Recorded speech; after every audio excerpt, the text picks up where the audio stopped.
Well, good afternoon, everyone. Thank you for joining us here today for this important and historic announcement. As the President of the Rural Municipalities of Alberta, I'm honored to welcome all of you as we gather to witness a pivotal step forward in shared commitment to safety, transparency, and fairness on Alberta roads. Today, we address an issue that has resonated deeply with Albertans from all walks of life. The concerns about the use of photo radar as a revenue tool rather than a safety measure have been loud and clear. Our communities have called for change, and I'm proud to say that this government has listened. Please join me in welcoming the Minister of Transportation and Economic Corridors, the Honourable Devin Dreeshen. Great. Well, thank you, everybody, for being here today. And thank you, Kara, for those kind words. Today does mark a historic moment for Alberta drivers. As Minister of Transportation and Economic Corridors, I'm proud to announce a new approach that will instill confidence in traffic safety measures. For decades, Albertans have voiced their frustration with photo radar. Drivers have called it a cash cow, refer to photo radar sites as fishing holes, and with today's announcement, we will change that perception. While intended as a tool for safety, in far too many cases, photo radar penalizes hardworking Albertans without improving the safety of our roads. Today, I am announcing the end of photo radar as a revenue generator. Going forward, its focus will be on traffic safety. Starting April and next spring, photo radar on numbered provincial highways will end. Photo radar sites will be restricted to where it truly matters: school, playground, and construction zones. Intersection safety devices will now focus solely on red light enforcement, putting an end to speed on green ticketing. Over the next 4 months, every existing photo radar site in Alberta will be reviewed. Sites deemed ineffective or outside of these critical safety areas will be removed. This change will significantly reduce the number of photo radar sites in Alberta from the current 2,200 to 650. That's a 70% reduction. We are encouraging municipalities to explore traffic calming measures such as electronic speed warning signs and increased visibility of photo radar use at remaining sites. Municipalities will also have the flexibility to request additional sites outside of these three areas if they show evidence of a high frequency of collisions. Municipalities will also be able to apply for provincial re-engineering funding to physically change unsafe locations. Successful photo radar should slow drivers down immediately, not send them a ticket in the mail weeks later. These steps, along with traditional enforcement, will improve traffic safety. Our goal is clear: to ensure that photo radar is a tool for protecting people, not a government cash cow. Last year alone, Alberta's photo radar system generated $145 million, but this revenue came at the expense of public trust. With these changes, we are putting safety first. Let me be clear: our government has zero tolerance for dangerous or reckless driving. Traditional enforcement has always been, and always will be, important to keep our roads and communities safe. These changes ensure that enforcement focuses on where it matters most: protecting lives and enhancing safety on our roads. This is a historic day for Alberta drivers as we turn up the heat, we fire up the grill, and say goodbye to the photo radar cash cow. Happy to take any questions. Thank you. Excellent. We have a few folks online, but we're going to start over here. If you can please head over to the mic and please say your name, your outlet. We have one question, one follow-up. And yes, we will be having barbecue afterwards, if that was the first question. Hi, Sean Amato with City News. So the City of Edmonton on its website claims collisions are down 38% at enforcement sites, and tickets are down 63%, meaning drivers are slowing down. So what do you say to people who say that what you're announcing here today is dangerous? It will make our streets less safe. Well, at the end of the day, when we look at our stats and what we've looked at when we've talked to the City of Edmonton and other municipalities, we've seen such a mix of data. So you look at a certain roadway, compare it to a similar type of roadway. When it comes to collisions, we've actually seen a mixed bag of data. So I know there are lots of folks that'll say photo radar is needed to keep these streets safe, but we've also seen municipalities when they've removed photo radar that we've actually seen safer streets. So it will be a site-by-site review, and that's something that the City of Edmonton and other municipalities, if they know that there is an area that has high degree of collision and that photo radar can be used as a tool to reduce collisions, that's something that this new process, they'll be able to apply for that, and the province would consider it. So your government is also in the process of trying to reduce insurance rates for drivers. Now, there is some evidence here to suggest that less photo radar equals more speed, equals more accidents, equals more claims, equals higher premiums for everyone. So how is this not counterproductive to lowering insurance rates for drivers? So there wouldn't be a correlation between insurance and the use of photo radar for the province. So obviously we are, as a province, we're working on insurance rates to make sure that we can lower them. Our move to the no-fault insurance is going to have hundreds of dollars of savings that we anticipate when it's brought in. So trying to reduce insurance rates is a priority. It's something that we've heard from Albertans is a major cost that they're seeing going up over the years, and that's something that we are going to change. But obviously, when it comes to whether you get a photo radar ticket or you get a traditional enforcement ticket, we want to have better drivers out there. And when it comes to the photo radar, we ultimately want to make sure that it's used as a traffic safety tool and not just as a government revenue generator. Thanks, Steve. For those online, if you want to be part of the queue, just reminder, press *1. Charles Lau, Radio-Canada, Alberta.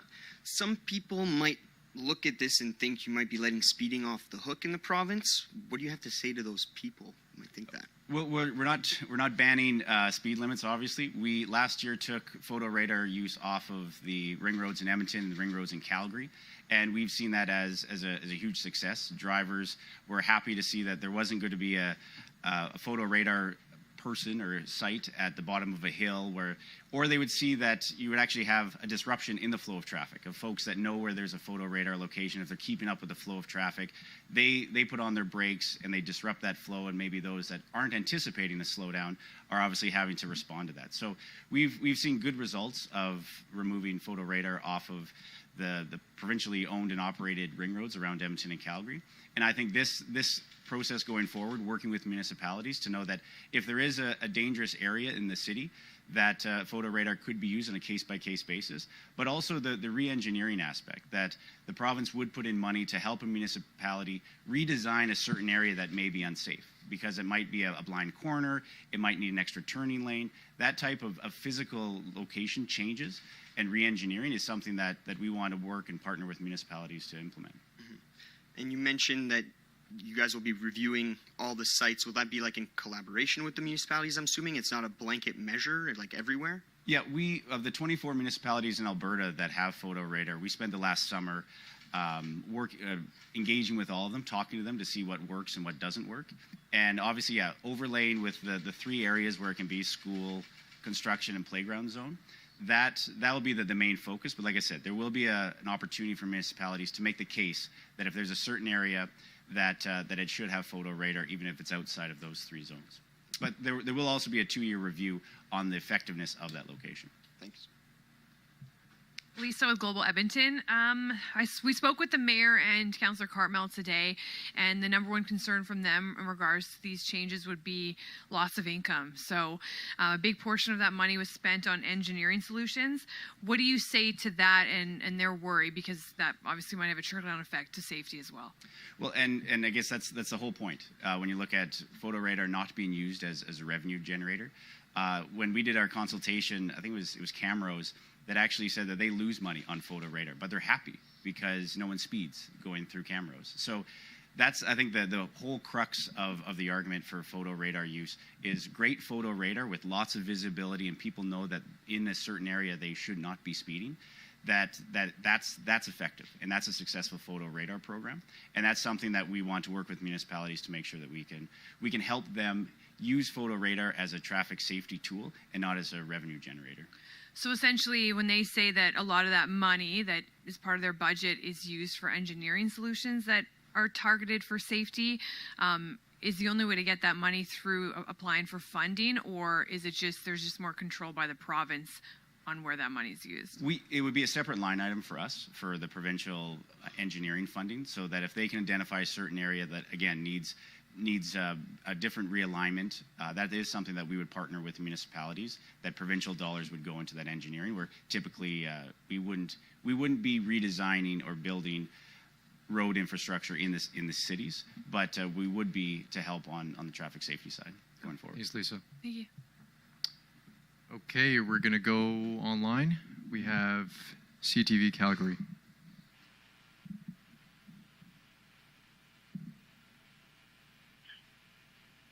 Question here relating to this. With the speed on green gone now and red light cameras still remaining, under this new legislation, can municipalities just start installing more red light cameras if they so choose, or would they have to apply for that certain site designation? And then just the second part of that would be, with the ring road officially been open here in Calgary for quite some time, and in some places 4 to 5 lanes, are you guys looking at increasing the speed on it at all? So in reverse order, increasing the speed on the ring roads, that is something that we're in constant deliberations right now, talking with our engineering folks to see of the ring roads, how, if we were to increase it, what does that mean, especially with the on-off ramps that have been added, especially up here in Edmonton. So that's something that we always constantly review speed limits on our provincial roads. So the ring roads are obviously no different. When it comes to red lights, because the freeze is gone, municipalities could install more red light ISDs or intersection safety devices. So those would still go through approval process of the province. But that is something where I think that the evidence is very clear that those red light safety devices or the red light ticketing functions, that does make a big difference. Because I think the driving habits of folks to know that there is a red light camera coming up, they'll anticipate, they'll slow down before they go through that intersection to make sure that intersection is clear. So I think it's the speed on green, though, at that same ISD would be something that will now be removed starting April 1. But there will be a transition period, and that's why we did have this the time between today and April 1st to make sure that municipalities, they can do their work to make sure that, especially on ISDs, that they can recalibrate those towers. Follow up. And just a follow-up, a little off topic here, but in regards to the Green Line, we know that there's about 4 weeks left as of tomorrow to the end of the year. I know that you guys were planning on getting a design possibly out in the next 4 weeks, I would imagine. So where are we at with that, and have you guys been able to find those cost-saving measures that you guys were initially looking for? Yeah, great question. On the Green Line, we did say AECOM would be done their work in December, and it's now December. So we will be sharing the costed out new alignment, especially in the downtown core, with the working group that has been established with the Premier and the Mayor and councillors and MLAs. So that will be done very soon this week. And from that's everybody will be able to see the new alignment, and Albertans obviously will see the new costed out Green Line and what that's going to look, especially in the downtown alignment. So that'll be coming soon. Next caller. Our next question comes from the line of Chelan Skolsky from CTV News. Please proceed. Hi, thank you so much for taking my question and all of CTVs. I'm wondering from the minister, how much money are cities going to be eligible for through these re-engineering funds? Just as a thought, I guess, how much is the province planning on setting aside for that as well? And are you willing and considering increasing funding for cities to increase, say, police officers doing traffic safety enforcement? And if not, why? So on the budget, that's something that we're currently going into budget deliberations. So we have a number in our head of what we would anticipate it would be. But obviously, we have to go through the budget process, and by the end of February, that'll come out with all the other budget line items. But when it comes to policing, I know there's been a lot of work done by Minister Ellis to make sure that we can increase the number of sheriffs, and obviously for public safety, we can improve it from a mattering or a scattering of different issues that are happening out there on the roads, and that's something that he'd be better addressed to talk on the policing side. Next caller. Okay, and in terms of Yeah, 70%. Why is that the goal to cut? I mean, you're talking about each new site being a case-by-case basis, but it seems like you already have a goal in mind to reduce the number by 70%. Why is that? So the 70% reduction of that 22 is when you overlay the 2200 down to school zones, playground zones, and construction zones. So that 70% reduction will just be on the new focus.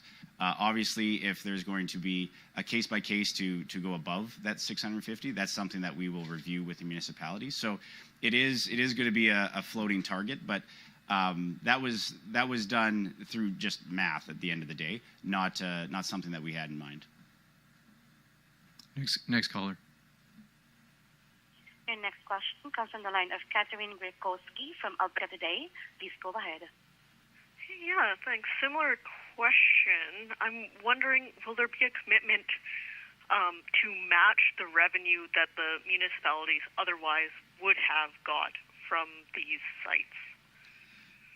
No, and at the end of the day, this is going to be a hit to the province as well. There was the ticket revenue off of Photo Radar was a share between the province of Alberta and the municipalities. So there, with the cash cow being eliminated from these certain sites that were ticketing issuing hundreds of tickets a day, and collecting millions of dollars at the end of the day, that will affect the province's bottom line as well as the municipalities. But again, the whole point of getting rid of these cash cow locations is to make sure that Photo Radar is used as a traffic safety tool and not as a revenue generator. So there won't be any top-ups to the municipalities for losing out on these locations. Okay, and for my follow-up, it's related to road safety, but on another topic. Last week, you rejected a motion for return that would have required your government to submit all documents, studies, data, communications related to the decision to rescind a proclamation to require drivers to slow down to 60 kilometers per hour when passing stop vehicles. Can you explain why you did not want to share that information? It was the wording of the motion. It was a cabinet confidence, something that I was trying to articulate in the House, that obviously cabinet confidence is cabinet confidence, is not for public consumption. I think I made a reference that Naheed Nenshi's student reviews when he was a professor, that's an example of something that is public and could be tabled. But that specific motion was just straight up a cabinet confidence issue. Next caller. Your next question comes from the line of Zachary Delaney from Edmonton Journal. Please go ahead. Hi there. Can you hear me okay? Yep. Okay, good. Just curious, with the current state of the Postal Service, how are people being informed that they have gotten Photo Radar right now? Well, in kind of best case scenario, if you got a Photo Radar ticket, it would be weeks in the mail. But obviously, with the Canada Post strike, that those weeks could turn into a month or more. So I guess we like everybody else, whether it's Christmas cards or Photo Radar tickets, they wouldn't be receiving them in the mail, and hopefully that strike gets resolved as soon as possible. And sometimes there's when you don't pay it immediately, the number can go up for the amount that you're expected to pay. Will any of that be held over? Will the province absorb any of that, or what's going on with that? That's a good question. I think that's something we can work with the municipalities to see on their ticketing side if there would be some grace period, knowing that obviously if there is going to be delay in those tickets coming in, that maybe the timing of when they should be paid there could be some forgiveness there. But that's a good question and something we'll look into. Next caller.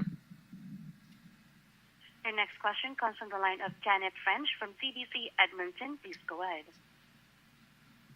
Hi there. We talked to Calgary's mayor last week about this paring back of Photo Radar opportunities, and she said it's in effect like the government defunding the police, because the police service would have to rejig their staffing to divert staff to traffic measures rather than solving crime. I'm wondering how you would respond to that comment. Well, I think Calgary and Edmonton, they have about 80 or 90 peace officers that are part of the mobile sites. So how both cities would reassign those peace officers would be a better question for them to answer. I know other municipalities, they hire out third-party contractors to actually do photo radar enforcement. So that kind of on-the-ground decision would be better answered by Calgary and Edmonton. Second question is more technical. So I'm trying to understand how these two ideas overlap. If a numbered highway also goes through a municipality and then slows down or has a lower speed limit through that municipality, then the municipality comes back and says, like, well, actually, that's our main drag, and there are risky spots on that road that we think should be photo radar sites. Would you consider their request for an exemption, and why or why not? Yes, and also the three areas, the school zone, playground zone, construction zone, would trump the ban on provincial numbered highways. So that would be something that the one would take precedence. But yes, at those sites theoretically could be applied just like any other site that a municipality on a case-by-case basis could say that there should be an exceptional exemption made for photo radar at a site outside of those three locations. But where they do overlap, the three locations would trump. Excellent. That concludes the announcement. Great. Awesome. Well, if you guys are hungry, we got lots of barbecue, so thank you so much.